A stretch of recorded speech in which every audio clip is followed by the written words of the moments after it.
Murakaza neza nanone kuri Meroka Official. Uyu munsi tugiye kuganira ku gitabo gikomeye cyane cyahindura uburyo utekereza ku mafaranga. Iki gitabo cyitwa Imitekerereze ku mafaranga.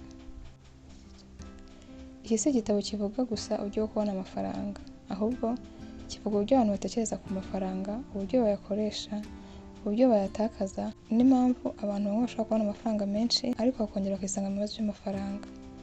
Abantu benshi batekereza ko kugira amafaranga bisaba ko warize cyane cyangwa ufite amahirwe ahambaye, ariko iki gitabo kivuga ko amafaranga atareba ubwenge gusa, ahubwo areba imyitwarire yawe, amarangamutima yawe, kwihangana kwawe ndetse n'uburyo ufata ibyemezo bya buri munsi. Abantu benshi bafite amafaranga make ntabwo ari uko badafite amahirwe, ahubwo rimwe na rimwe ni uko badasobanukiwe imitekerereze y'amafaranga. Hari n'abafite amafaranga menshi ariko bagakomeza kubaho bafite stress, bafite amadeni cyangwa ubwoba bwo kuyatakaza. Muri iki gice cya mbere turasobanukirwa ko abantu bose bafite impamvu ituma bafata ibyemezo ku mafaranga uko babifata. Tugiye kureba uburyo ubuzima umuntu yaciyemo bwahindura imitekerereze ye ku mafaranga, impamvu abantu batandukanye batekereza amafaranga mu buryo butandukanye, ndetse n'amasomo akomeye twakwigira kuri ibyo byose. Niba ushaka kumenya uburyo bwo gutangira gutekereza neza amafaranga, uburyo bwo kwirinda amakosa abantu benshi bakora, ndetse n'uburyo bwo kubaka ahazaza hawe heza mu mafaranga, komeza urebe iyi video.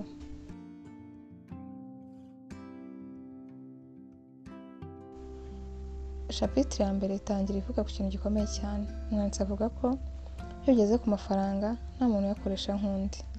Akenshi tubona umuntu akoresha amafaranga nabi tukavuga ngo uyu muntu nta bwenge afite, uyu muntu se kuki yakoze ibi, tukavuga ati kuki nguyu yashoye amafaranga ye muri ibi.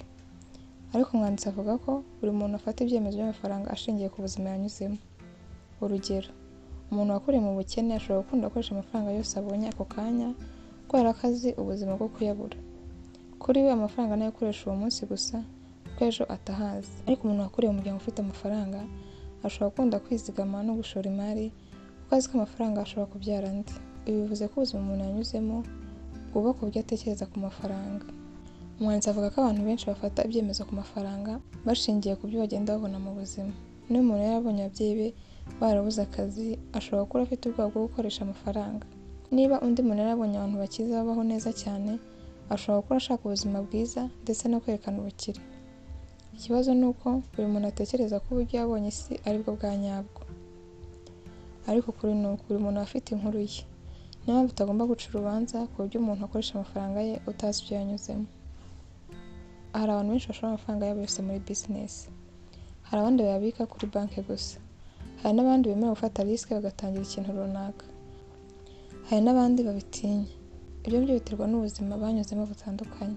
Umuntu wabonye abantu bahomba kubera business ashobora kwanga gushora imari ubuzima bwe bwose. Undi wabonye umuntu wabaye umukire kubera business ashobora gukunda nawe gutangira business ndetse akemera na risk. Bose baba bafite impamvu zabo. Niyo mpamvu amafaranga atari imibare gusa, ahubwo ari imitekerereze y'umuntu. Iki gice gitanga isomo rikomeye cyane. Ntukagereranye uburyo ukoresha amafaranga n'uburyo abandi bayakoresha. Kuko ntimwakuriye hamwe, ntimwize ibintu bimwe, ntimwahuye n'ibibazo bimwe, ndetse ntimugira n'ubwoba bumwe, kandi nta nubwo mugira intego zimwe. Hari umuntu ushobora gukunda kwizigama cyane, hari undi ushobora gukunda kuba ubuzima bwiza uyu munsi. Icy'ingenzi ni ukumva impamvu yawe no gukora ibintu bihuye n'ubuzima bwawe. Umwanditsi avuga ko amafaranga ajyana cyane n'amarangamutima. Abantu bakoresha amafaranga kubera ubwoba, kwishima cyane, ishyari cyangwa kutihangana. Ibyo byose bigira uruhare mu buryo umuntu akoresha amafaranga. Hari abantu benshi bagura ibintu batari bakeneye kubera gusa ko babonye abandi babifite. Hari abantu batinya gushora imari kubera ubwoba bwo gutakaza amafaranga. Hari n'abakora igihe kinini cyane kugira ngo bazagere ku bukire. Iyo udasobanukiwe amarangamutima yawe, amafaranga ashobora kugutegeka aho kugira ngo ari wowe uyategeka. Ku rubyiruko, iyi chapitre ifite amasomo akomeye cyane. Ntugatekereze ko abantu bose bafite amafaranga ari ukubera amahirwe gusa, kandi ntugatekereze ko ubuzima bwawe buzamera nk'ubw'abandi. Wowe ugomba kubaka uburyo bwawe bwo gukoresha amafaranga, ugomba gutangira ukiga kwizigama, gukoresha amafaranga neza, kwirinda amadeni atari ngombwa, gushora imari buhoro buhoro, ndetse no kwihangana. Kuko ubukire ntabwo bwubaka umunsi umwe. Iki gitabo cyigisha ko kugira amafaranga ntabwo biterwa gusa n'ubwenge bwawe, biterwa cyane n'imyitwarire yawe. Nubwo umuntu yaba azi ibintu byinshi ku mafaranga, ashobora gukena kubera imyitwarire mibi. Ariko umuntu ufite discipline, kwihangana no gutekereza neza ashobora kubaka ubukire buhoraho. Iyi chapitre itwigisha isomo rikomeye cyane. Abantu bose bafite impamvu zituma bafata ibyemezo ku mafaranga uko babifata. Nta muntu umeze nk'undi ugeze ku mafaranga, ahubwo ubuzima yanyuzemo nibwo bumuyobora. Ibi bitwigisha kutihuta guca imanza ku bandi, kutagereranya n'abandi, ndetse no gutangira kubaka uburyo bwacu bwiza bwo gukoresha amafaranga. Niba ushaka kugira ejo hazaza heza mu mafaranga, ntabwo ukeneye kuba umuhanga wambaye cyane. Ukeneye discipline, kwihangana no gufata ibyemezo byiza buri munsi. Iyi chapitre ya mbere kandi yatwigishije ikintu gikomeye cyane. Twabonye ko amafaranga atareba gusa amashuri umuntu yize cyangwa ubwenge bwe, ahubwo amafaranga ajyana cyane n'uburyo utekereza, amarangamutima yawe, ibyo wanyuzemo cyangwa imyitwarire yawe ya buri munsi. Hari igihe umuntu abona undi akoresha amafaranga mu buryo atumva, akihutira kuvuga ngo nta bwenge afite. Ariko uyu mwanditsi atwereka ko buri muntu aba afite amateka yihariye yamwigishije kureba amafaranga mu buryo bwe. Umuntu wakoreye mu buzima bugoye ashobora gukoresha amafaranga ukundi. Undi wakoreye mu buzima bworoshye nawe akagira uko ayakoresha.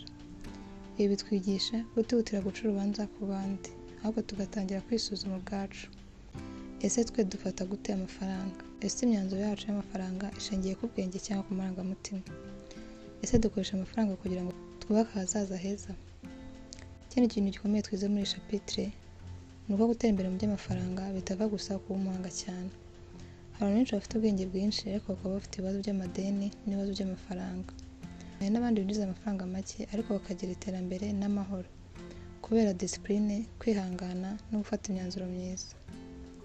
Iyo ushaka guhindura ubuzima bwawe bw'amafaranga, ugomba kubanza guhindura uburyo utekereza, kuko amafaranga yose atangirira mu mutwe. Iyo imitekerereze yawe ihindutse, imico yawe irahinduka. Iyo imico yawe ihindutse, n'ahazaza hawe harahinduka.